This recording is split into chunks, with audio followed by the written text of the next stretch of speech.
என்னண்ணே, சம்மந்தி வீட்டுக்கு போயிருந்தீங்களா? என்ன சொன்னாங்க?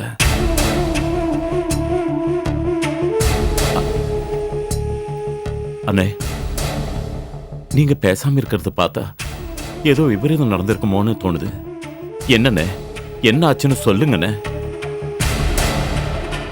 நீ சொன்ன மாதிரியே நான் அவங்க வீட்டுக்கு போனேன். அங்க என்ன நடந்துச்சுன்னா,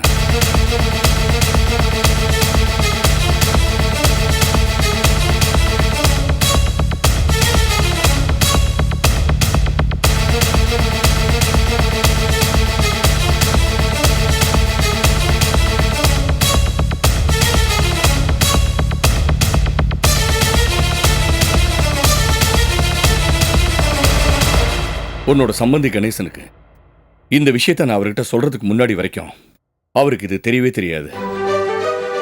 நாம தான் கொஞ்சம் அவசரப்பட்டோம்னு எனக்கு தோணுச்சு. அவர் பொண்ணு இறந்த விஷயத்த அவங்க வீட்டில் அத்தனை பேரும் அவர்கிட்ட சொல்லாம மறைச்சிருக்காங்க. அது தெரியாம நான் போய் சொன்னதும் அவரால் அந்த அதிர்ச்சியை தாங்கவே முடியாம அவருக்கு ஹார்ட் அட்டாக் வந்துருச்சு. ஐயோ, தப்பு மேல தப்பு பண்றோமே. அண்ணே, அவரை நம்பிதான் அந்த குடும்பமே இருக்குன்னு. இன்னொரு பையனுக்கும் பொண்ணுக்கும் கல்யாணம் பண்ண வேண்டியிருக்கு. எல்லாமே என்னாலதான். இத பாரு, நீ வருத்தப்படுற அளவுக்கு ஒண்ணுமே ஆகலடா. அவரை உடனே ஆஸ்பத்திரி கொண்டு போய் சேர்த்து உடனே ட்ரீட்மெண்ட் கொடுத்தாச்சு. என்ன சொன்னாரு டாக்டர்? பயப்படுற அளவுக்கு ஒண்ணும் இல்லைன்னு டாக்டர் சொல்லிட்டாரு. அதனால ஒன்னும் ப்ராப்ளம் இல்லை, நீ கவலைப்படாத, தைரியமா இரு. என்ன கடவுள் ஏன் தான் எப்படி என்ன சோதிக்கிறாரோ? தாங்க முடியல. முடியாதுன்னு சொல்றது சோம்பேறிகளோட வார்த்தை. நீ இப்படி பேசுறதாண்ட எனக்கு வருத்தத்தை கொடுக்குது. என்னடா என்னைக்குமே தன்னம்பிக்கை விட்டுறாதரா. அதுதாண்டா நம்மள பக்குவப்படுத்தும், புரியுதா? உண்மைதானே, நீ சொல்றதும் சரிதான். இத பாரு, வாழ்க்கைன்னா சந்தோஷமா இருக்கும், துக்கமா இருக்கும். ஒரே மாதிரி ரெண்டையும் நினைச்சு வாடுறதுக்கு நாம தான் கத்துக்கணும். புரிஞ்சுக்கிட விஷயம்னாதா? சரிண்ணே, சரிடா, நான் வக்கீல போய் பார்த்து பேசிட்டு அதுக்கப்புறமா உன்னை வந்து பாக்குறேன்.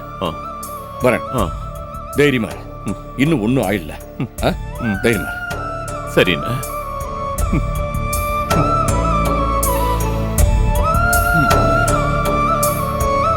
ஈஸ்வரா.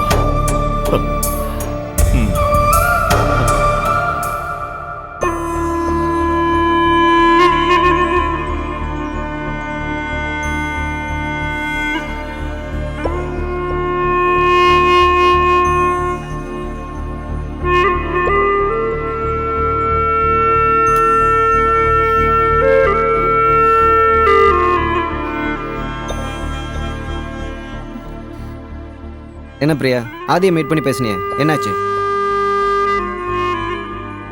நான் தான் சொன்னேனே அவன் ஒத்துக்க மாட்டான்னு. நீ தான் கேட்காம போய் பேசின. இப்போ என்னாச்சு பாத்தியா? அந்த ஆதி கொஞ்சம் கூட இறக்கம் இல்லாதவன். நீ சொன்னதோட ரொம்ப மோசமானவனா தான் இருக்கான். நான் தான் படிச்சு சொன்னேனே. நீ கேட்டியா? பிரியா, எதுக்கு நீ அவங்ககிட்ட கொஞ்சம் ஜாக்கிரதையா இரு. சரி, கடைசி அவன் என்னதான் சொன்னான்? பூஜா அவன் தான் கல்யாணம் பண்ணிக்க போறதா சவால் விடுறான். ஆமா, அவன் நினைச்சது நடக்கணுங்கிறதுக்காக என்ன வேணா பண்ணுவான். அவன் என்ன வேணாலும் பண்ணட்டும், அதை பத்தி எனக்கு கவலை இல்ல. அவன் எப்படி என்கிட்ட சவால் விட்டானோ அதே மாதிரி நானும் அவங்க கிட்ட சவால் விட்டுட்டு வந்திருக்கேன். பூஜாவுக்கும் எங்க அண்ணனுக்கு வந்து கல்யாணம் நடக்கணும். பிரியா, ஆதியை மீறுனால எதுவுமே பண்ண முடியாது. அவன் ரவுடி. பூஜா அவனுக்கு கிடைக்கணுங்கிறதுக்காக அவன் என்ன வேணா பண்ணுவான். பிரியா, நீ கொஞ்சம் ஜாக்கிரதையா இருக்கணும். என்னென்ன நீ பொண்ணுங்கன்னா எதுவும் செய்ய முடியாதுன்னு நினைக்கிறியா? அது தப்புன்னு. ஒரு பொண்ணு நினைச்சா எது வேணாலும் செய்யலாம். கண்டிப்பா இந்த விஷயத்துல அந்த ஆதியோட முகத்திரையை கிழிச்சு அவனோட சுயரூபத்தை பூஜாவுக்கு தெரியப்படுத்தி உனக்கு கல்யாணம் பண்ணி வைக்கிறேன்னு சொல்லிட்டு வந்திருக்கேன். பிரியா, ஆதி மீறுனால எதுவுமே பண்ண முடியாது. இதப்பா, நீ அவங்ககிட்ட சவால் விட்டதை நினைச்சா எனக்கு பயமா இருக்கு. என்னென்ன நீ இப்படி பயப்படுற? தைரியமா இரு, கண்டிப்பா பூஜா உனக்கு தான்.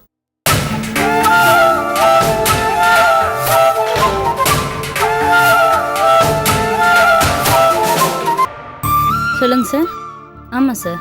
ஓகே, சொல்லுங்க சார். என் தம்பி கணேசன் அட்மிட் பண்ணிருக்காங்க. எங்க இருக்கா? ஐசியூல அட்மிட் பண்ணிருக்காங்க. எப்படி போணும்? நேரா போய் ரைட்ல போங்க. சரி, வா.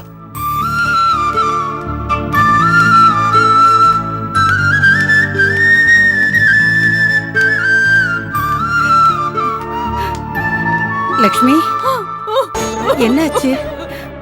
ராஜா போன் பண்ணதுல இருந்து எங்களுக்கு கையும் உடல காலும் உடல ஒரே பதட்டமாயிடுச்சு. இப்ப எப்படி இருக்காரு? அழாத லட்சுமி, சொல்லு, டாக்டர் என்ன சொன்னார்? மாமா எனக்கு ரொம்ப பயமா இருக்கு மாமா. இது வரைக்கும் அவர் கண்ணை திறந்தே பார்க்கல. லக்ஷ்மி, பசங்கள்லாம் எங்க? ஒருத்தரையும் காணும். எங்க போயிட்டாங்க எல்லாம்? இன்ஜெக்ஷன் வாங்க பார்மசிக்கு போயிருக்காங்க. இத பாரு லட்சுமி, அழாதம்மா, சரியாயிடுமா, கவலைப்படாம இரு. அழாத லட்சுமி, சொல்றேன்ல.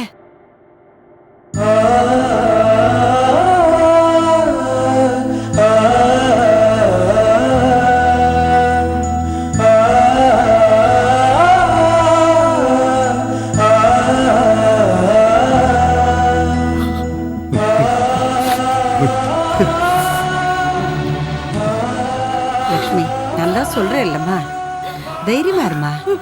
உன் வீட்டுக்காருக்கு ஒண்ணு ஆகாது. நீதான் தைரியமா இருக்கணும். எப்படிக்கா தைரியமா இருக்க முடியும்?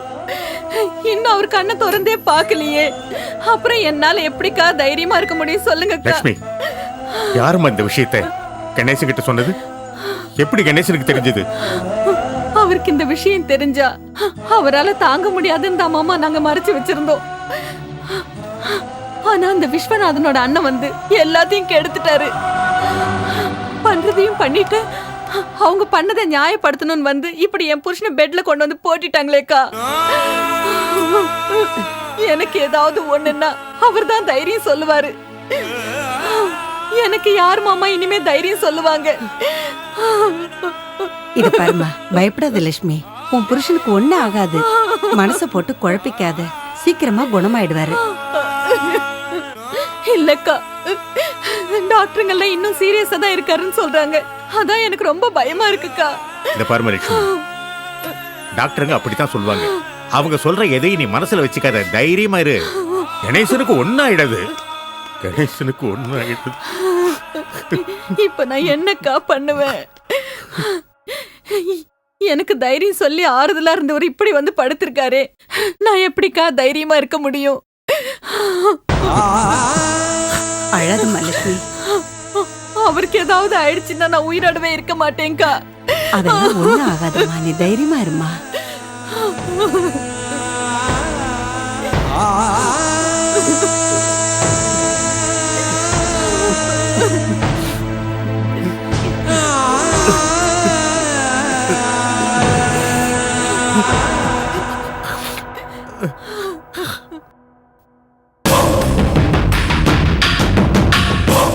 என்னடா, நான் சொன்ன ஊர்ல போய் விசாரிச்சீங்களா? நானும் ஜோஷியும் போய் விசாரிச்சேங்க ஐயா.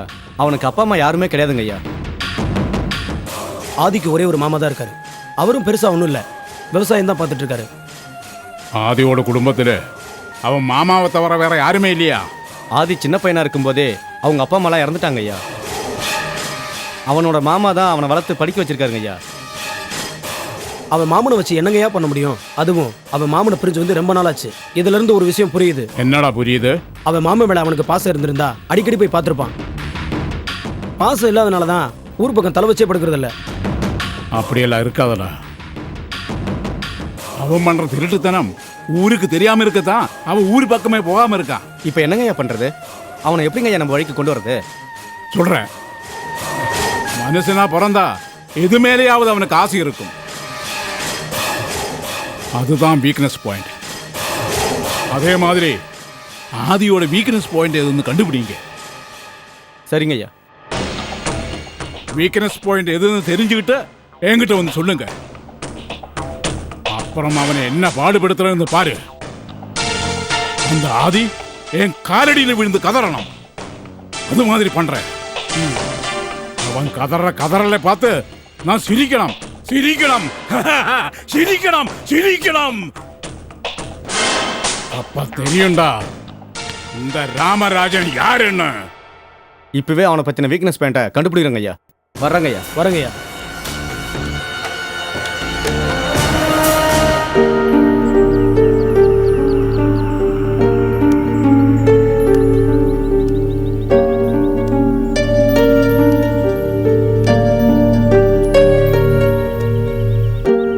அசோக், சரிப்பா, லாயர் வருவாருன்னு சொன்னா இன்னும் ஆலய காண வர. ஃபோன் பண்ணிருக்காரு. அவரை கூட்டிட்டு வரதுக்காக நம்ம டிரைவரை அனுப்பிச்சிருக்கேன். இப்போ வந்துருவார் பெரியப்பா. அவரே வந்துட்டார்.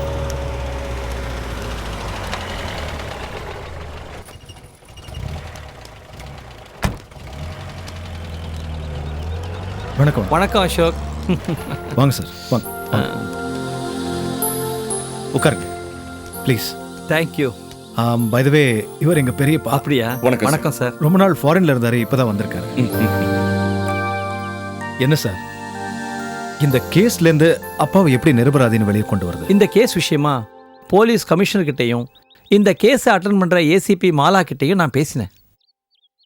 அவங்க என்ன சார் சொன்னாங்க? இந்த கேஸ்ல விஸ்வநாதனுக்கு எதிராக தான் எல்லா ஆதாரமும் இருக்கு. விஸ்வநாதன் சார் தான் கொலை பண்ணாருங்கிறதுக்கு ஸ்ட்ராங்கான சாட்சிகள் இருக்கு. அதனால இவரை வெளில கொண்டு வரது ரொம்ப கஷ்டம். என்ன சார் இப்படி சொன்னீங்கன்னா எப்படி? கண்டிப்பா விஸ்வநாதன் இந்த கொலையை பண்ணல. அது உங்களுக்கு தெரியும், எனக்கும் தெரியும். ஆனா சட்டத்துக்கு ஆதாரமும் சாட்சிகளும் தான் முக்கியம். அப்போ அப்பாவை காப்பாற்ற வேற வழியே இல்லையா? இருக்கு, ஒரே ஒரு வழிதான் இருக்கு. கொலை நடந்ததா சொல்ற அன்னைக்கு உங்க அப்பா கேரளால இல்ல சென்னையில தான் இருந்தாருன்னு ஒரு ஸ்ட்ராங்கான ஆதாரம் வேணும்.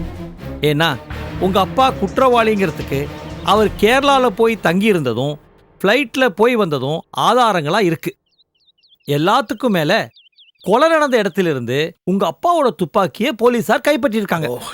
அதனால உங்க அப்பா கொலை நடந்த அன்னைக்கு சென்னையில தான் இருந்தாரு, கேரளாவுக்கு போகவே இல்லை அப்படின்னு ப்ரூவ் பண்ணிட்டோம்னா அவரை ஈஸியா நிரபராதின்னு வெளில கொண்டாந்துடலாம். சார், அப்பாவை பெயில் எடுக்க சொல்லியிருந்தேன், அது என்னாச்சு? ஏற்பாடு பண்ணிட்டேன். 2 நாள் கோர்ட் லீவு. லீவு முடிஞ்சதும் அவரை பெயில் எடுத்துடலாம். ஏன் சார், விஸ்வநாதன் அந்த நாள்ல இங்கதான் இருந்தாரு, கேரளாவுக்கு போகல அப்படின்றதுக்கு ஆதாரம் இருந்தா போதுமா சார்? அப்படி ஏதாவது ஆதாரம் இருந்தா என்கிட்ட கொண்டாந்து கொடுங்க. இந்த கேஸை ஒண்ணுமில்லாமாக்கி விஸ்வநாதனை குற்றவாளி இல்லைன்னு வெளில கொண்டாந்துடுறேன். சரி சார், நாங்களும் எங்க சைடுல ஏதாவது ஆதாரம் திரட்ட முடியுமான்னு பாக்குறோம். அப்படி உங்களால ஏதாவது ஏற்பாடு பண்ண முடிஞ்சா இம்மீடியட்டா பண்ணுங்க. Right sir. எனக்கு அப்புறமா ஃபோன் பண்ணுங்க, நான் வந்து பார்க்குறேன். அப்போ நான் கிளம்புறேன். ஓகே. காஃபி ஏதாவது சாப்பிட்றீங்களா? ஒன்றும் வேணாம்ப்பா, நான் வரேன். சரி sir. Thank you. Thank you. Okay sir, பார்ப்போம். பெரியப்பா, அவரை விட்டுட்டு வந்துடுறேன்.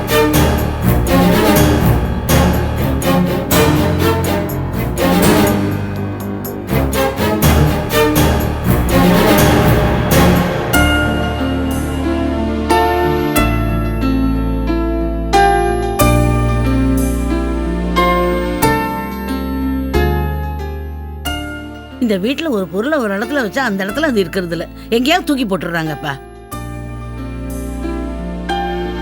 என்ன அத்தை, என்ன வச்சீங்க? என்ன தேடிட்டு இருக்கீங்க? ரிமோட்டை தாமா தேடுறேன். பிரியா எடுத்தா எங்கேயாவது வச்சிடுறா. அவ எங்க அத்தை வச்சிருக்க போறா? இங்கதான் எங்கேயா வச்சிருப்பா. இதோ இருக்கே, இந்தாங்க கொடு. சரி, நீங்க டிவி பாத்துட்டுங்க, நான் சமையல முடிச்சிட்டு வரேன். சரி. மா வணக்கம். வணக்கம். உட்காருங்க. வணக்கம் பாட்டி. வணக்கம். உட்காருங்க. உட்காருங்க. தரகர் கிட்ட சொல்லி அனுப்புறோம்னு சொன்னீங்க, ஆனா தரகர் இது வரைக்கும் எந்த விவரமும் வந்து சொல்லல. சரி, வேற இடத்துல மாப்பிள்ளை பாத்துட்டீங்களோன்னு நினைச்சோம்.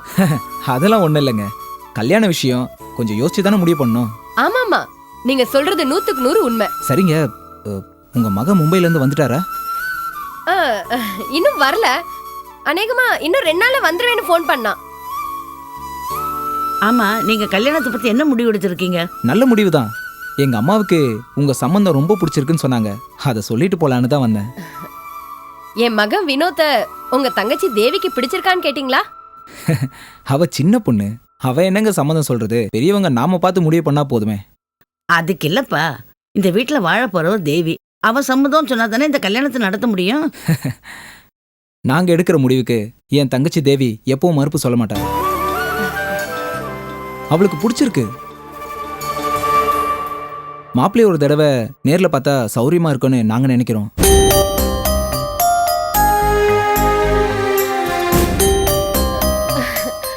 அதுக்கு என்ன, பாத்துட்டா போச்சு. என் மகன் வினோத் ஊர்ல இருந்து வந்த உடனே உங்க வீட்டுக்கு அழைச்சிட்டு வரேன்.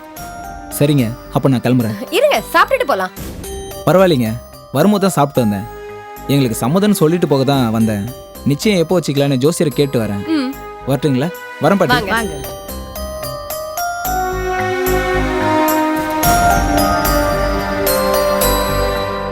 ஏய், என்ன வாசுகி, நிச்சயதார்த்தத்துக்கு நாள் குறிச்சிட்டு வரேன்னு சொல்லிட்டு போறாரு. வினோத் இல்லாம எப்படி நிச்சயதார்த்தம் பண்ண முடியும்?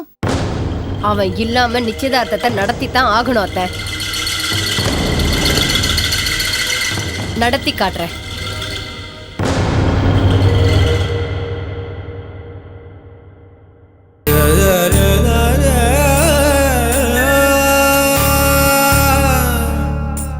கணேசா, கணேசா, அண்ணன் வந்திருக்கண்டா, என்ன பாடுறா.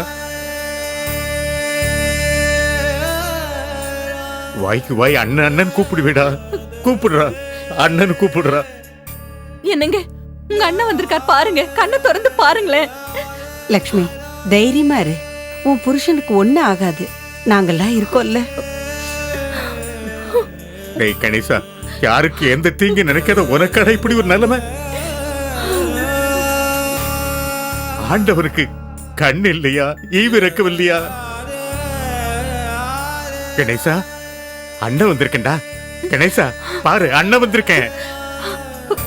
என்னங்க, என்னங்க, அப்பா அப்பா பாருப்பா. அப்பா கண்ணை திறந்து பாருங்கப்பா, ப்ளீஸ்ப்பா. தம்பி கண்ணை திறந்து பாருங்க தம்பி.